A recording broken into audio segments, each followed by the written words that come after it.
So this is finally the video where I tell you about my solo D&D campaign, where I play by myself because I'm too anxious to play with a group. Now, if you have no idea what I'm talking about, please go watch my character introductions video where I set up the characters and the world build for you. And I also explain a little bit what solo D&D is. But if you're lazy, and I get it, we all get lazy, here's a quick summary. So our characters live in the typical world that you would think of when you hear Dungeons and Dragons. You know, people fight dragons and go to dungeons. But in this story, my characters live in a place called Mistwind, which is a mixture of the Regency and Victorian eras. Think like Jane Austen plus Charles Dickens time period, but a little yassified like Bridgerton, except there are elves and goblins and like tieflings or whatever. And in this place, magic is kept a secret. There is a bubble of mist around the kingdom, kind of like the mist in Percy Jackson, and it hides magical things from people's sight. And yes, I really did just kind of rip that off of Percy Jackson. In Mistwind, people are also kept strictly inside the kingdom. They're not even aware of the outside world where it's normal for people to fight dragons, I guess, and go to dungeons. So you can probably already tell by now, but this story is about my main characters finding out about all of that. And we're gonna see what the hell they do about it. Now, I want to emphasize that I'm not trying to be like Brennan Lee Mulligan or Matt Mercer. I'm not as smart as them. This is just what I came up with while I was rolling dice and doing bad accents, so don't take it too seriously, please. So I'm gonna trust that you did what I said and watch the intro video, and I'm gonna assume that you know the characters Eleanor, Charles, and Evangeline. But the thing is, I didn't actually include stuff about Eleanor's family in that video, and it's kind of important, so I'm gonna share it right now. We're gonna go back to Eleanor's dad, Frederick Thorne, her father.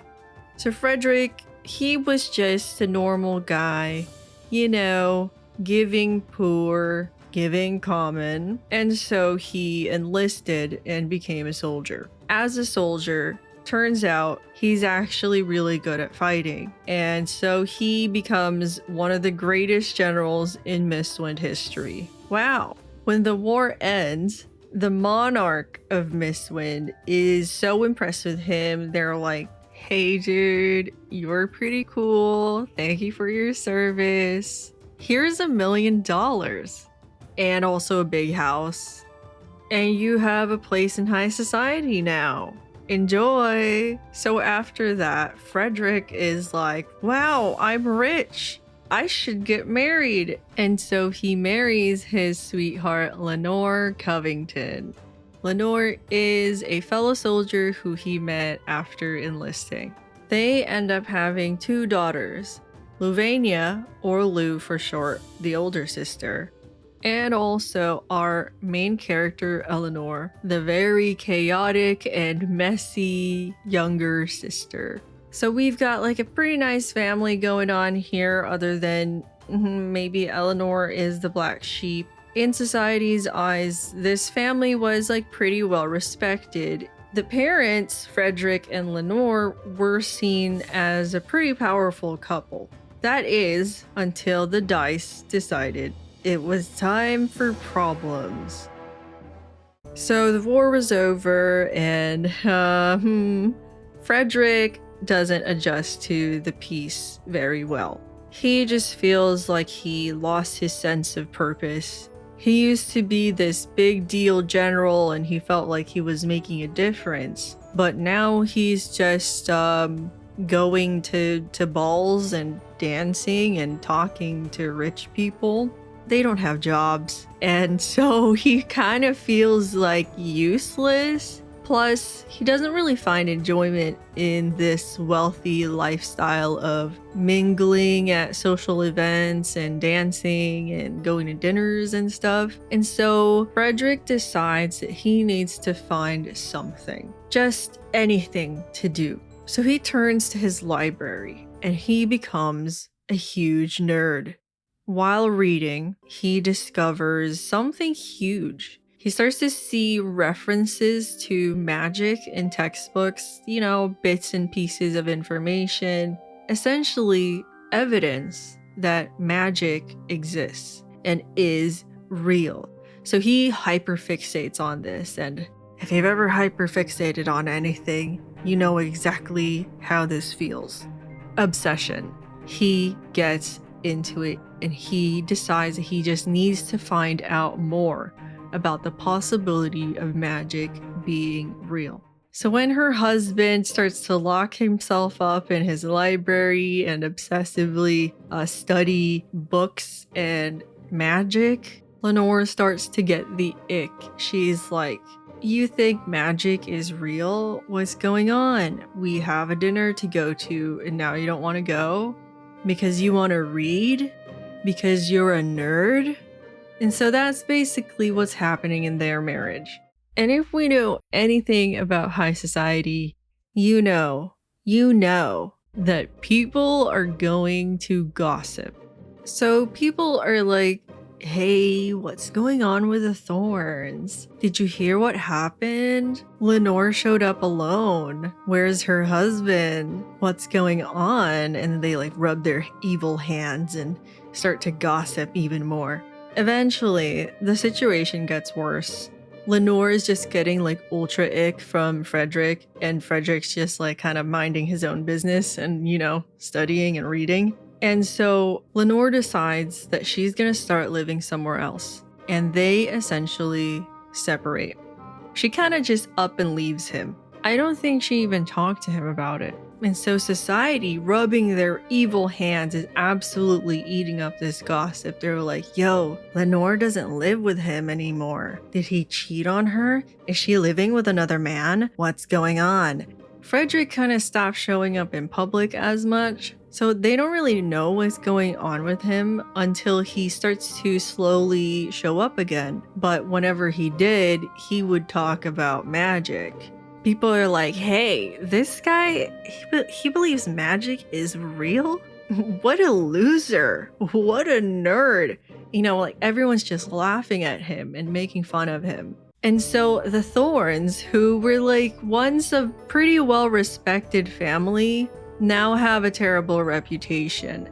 And Eleanor didn't really have a good reputation to begin with because she's just a bundle of chaos. But now everything that's going on with her parents has made it even worse. The only thing that's really keeping it intact is her friendship with Charles, because he's a duke and has a lot of power and prestige.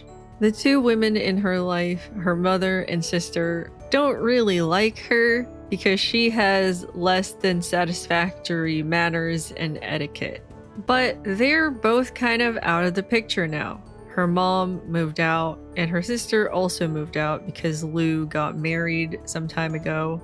And so now she's just with her dad in the house alone, except for the servants. And honestly, she really doesn't see him that much. They don't talk as much as they used to because he's just holed up in his room all the time.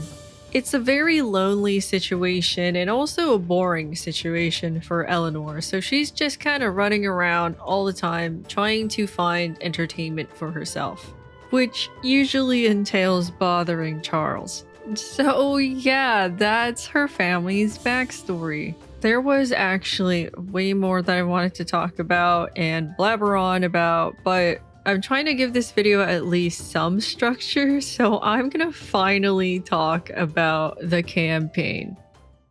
So we begin with Eleanor scheming up a plan in her room. She's bored, nothing much is happening, so she decides it's time to go out. Perhaps dressed like a man, maybe sneak into a gentleman's club, just to see what the heck is going on in there. So she needs some masculine clothes. And Eleanor thinks, oh, I'll just ask one of the footmen to borrow their clothes.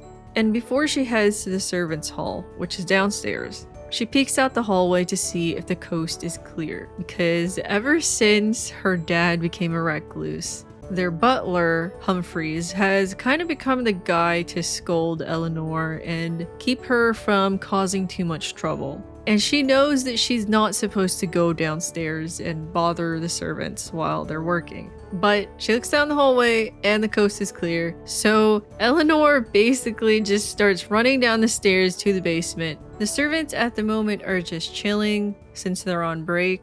Then they hear the frantic thudding of Eleanor running down the stairs, which to them at this point is a pretty familiar sound. It's a common occurrence that she just comes down and bothers them. They're just like, well, here she comes again. So Eleanor barges in and is like, hello. And she asks to speak to Benison, who is the footman. Benison is like, oh, hi, Miss Thorne. What do you need today? And he's like a little shy because he actually has a little crush on her.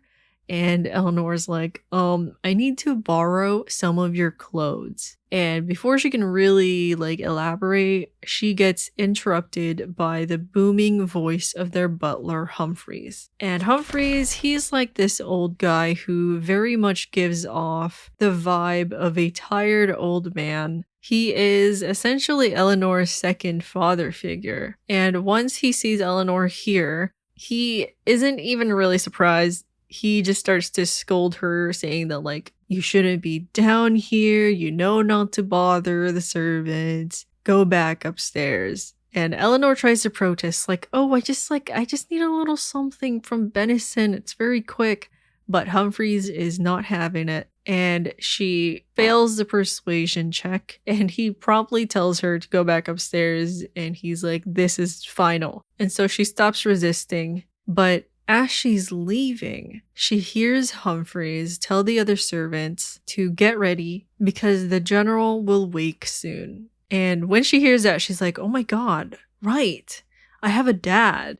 I should steal his clothes. And so she does exactly that, basically beelining to her dad's room, which is a couple rooms away from her own. Before she cracks open the door, she's thinking, this should be easy enough since he's probably passed out, right? After a sleepless night of reading. And so she opens the door, and once she's in the dark room, she's actually able to see pretty well because of her dark vision. And the way this works in Mistwind is that the D&D races that have dark vision are kind of just known to be people who can see pretty well in the dark. And this is just normal to them. It doesn't make them super different. It's just like a trait that some people have. And so the people in Mistwind aren't aware that these are traits that they have because they're elves or dwarves or whatever. They don't see it as a fantastical thing. And so Eleanor steps into her dad's room, and she sees him sprawled on his armchair asleep in the corner with a book in his lap. And she does this thing where she just quickly averts her gaze, kind of instinctively, and instead looks to his bed, where she sees his clothes have been laid out for him by his valet, whatever. But as soon as she goes to take it, she just does this slight glance at her dad. And what she sees in that slight glance makes this feeling of dread wash over her. For the first time in a long time, she actually looks at her dad. And that's something that she's been avoiding, because she's afraid of the changes that she'll see in him. She now sees that he's lost weight, his hair has grown out, he has facial hair, and he just generally looks like he doesn't take care of himself. So Eleanor just has this feeling of dread and sadness wash over her, right? But she decides to keep doing what she's doing, and she pushes past it, she neglects it, she bottles it away, and she once again chooses to look away. She grabs the clothes and without even taking another look at her dad, leaves the room.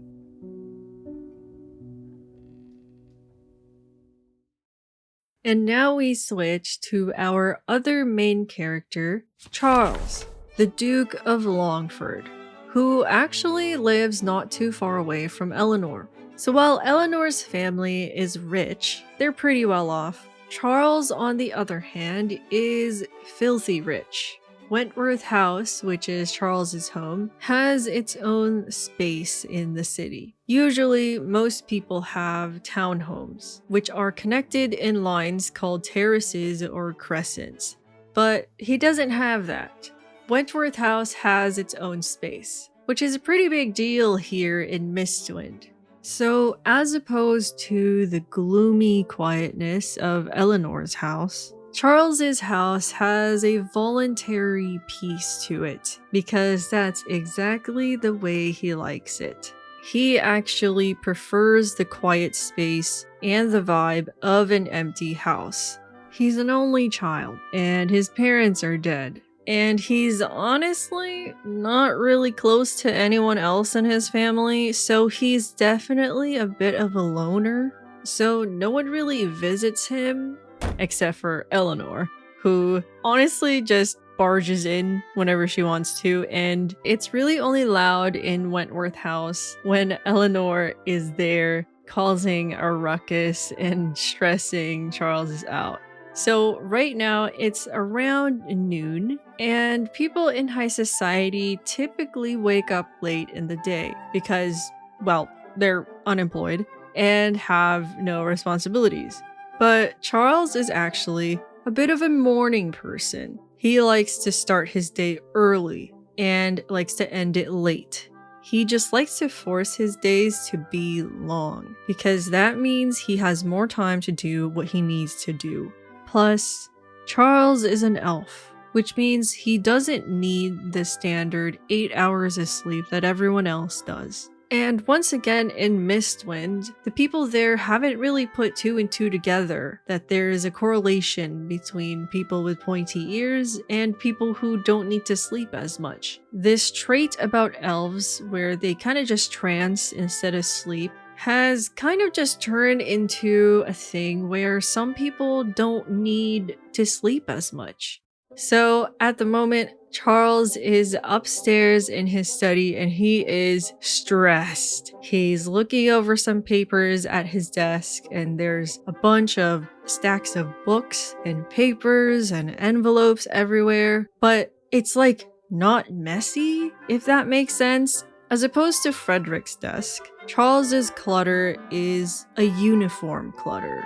It's organized. It's neatly stacked. Even though there's still a lot, it's nice. And he's sitting there, he has this little to-do list that he's holding, and he makes this thing every single day. It is never empty.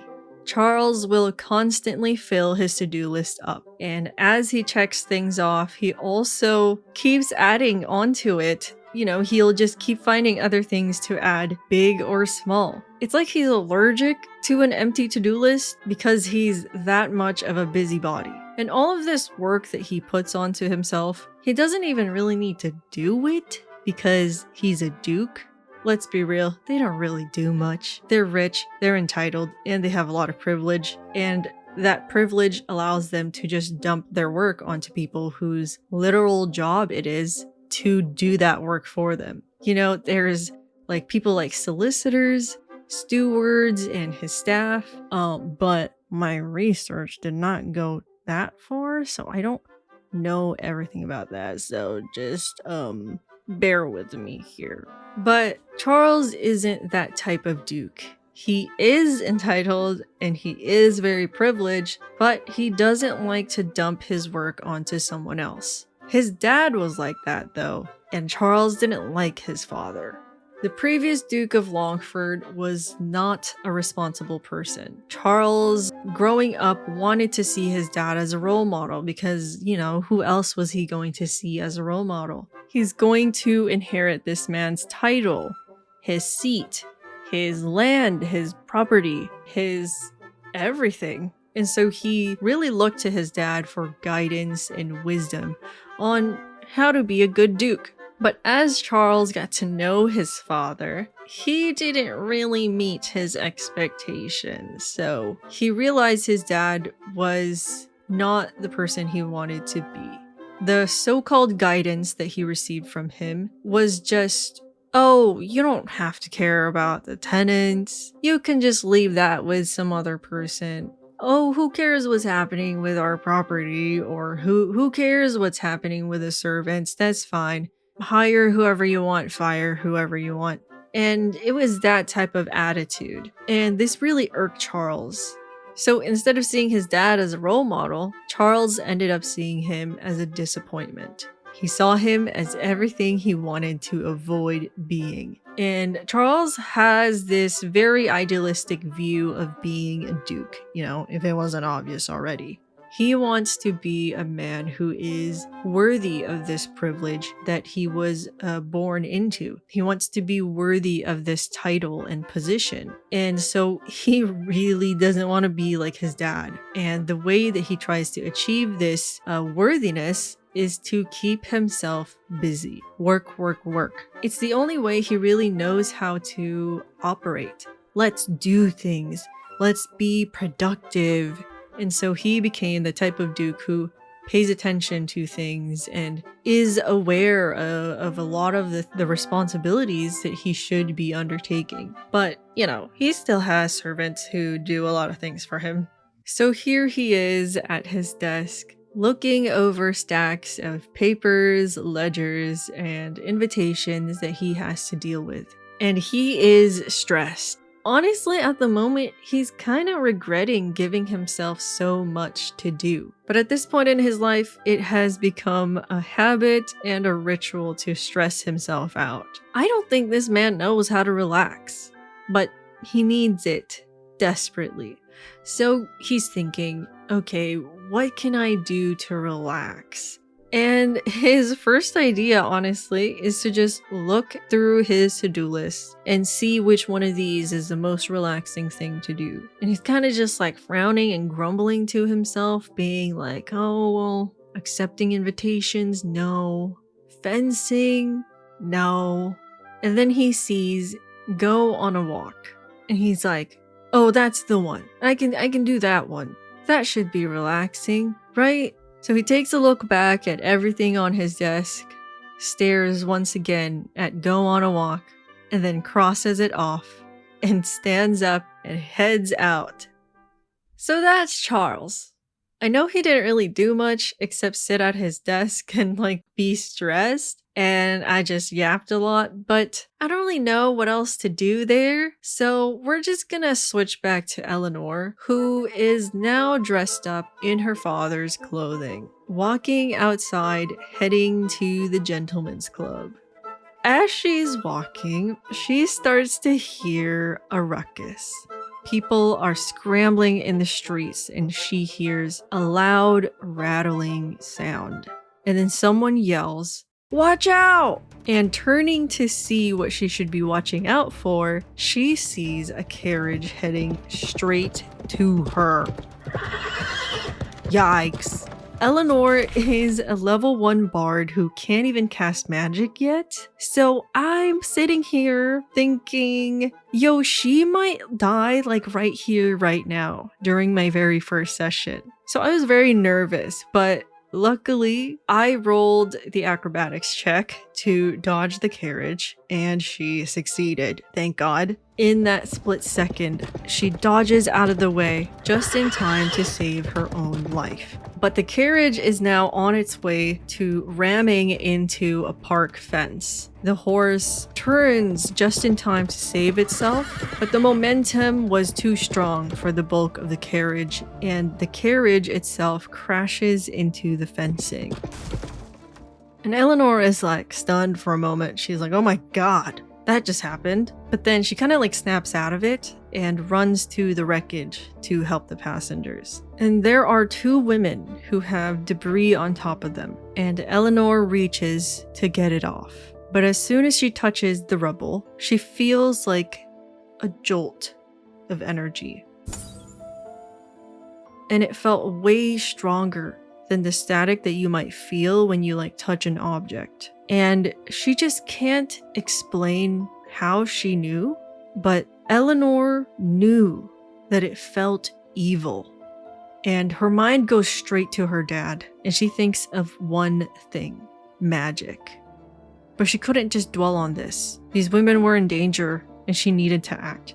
So she moves some of the rubble, despite that feeling, and she sees two women, and she recognizes them as Lady Augusta and Caroline Hawkins, who are the two daughters of the Earl of Whitebrook. Now, these two women are basically Eleanor's biggest haters outside of her mom and her sister, and she knows this, but they're in danger, and she sees that both of them are unconscious. Caroline is on top of Augusta. Eleanor's thinking, I need to get her off of her sister, because I don't know if Augusta can breathe underneath her. So I rolled an athletics check, and even with Eleanor's terrible strength stat, she manages to pass the check, and she hauls Caroline off of Augusta, pulling her from the wreckage.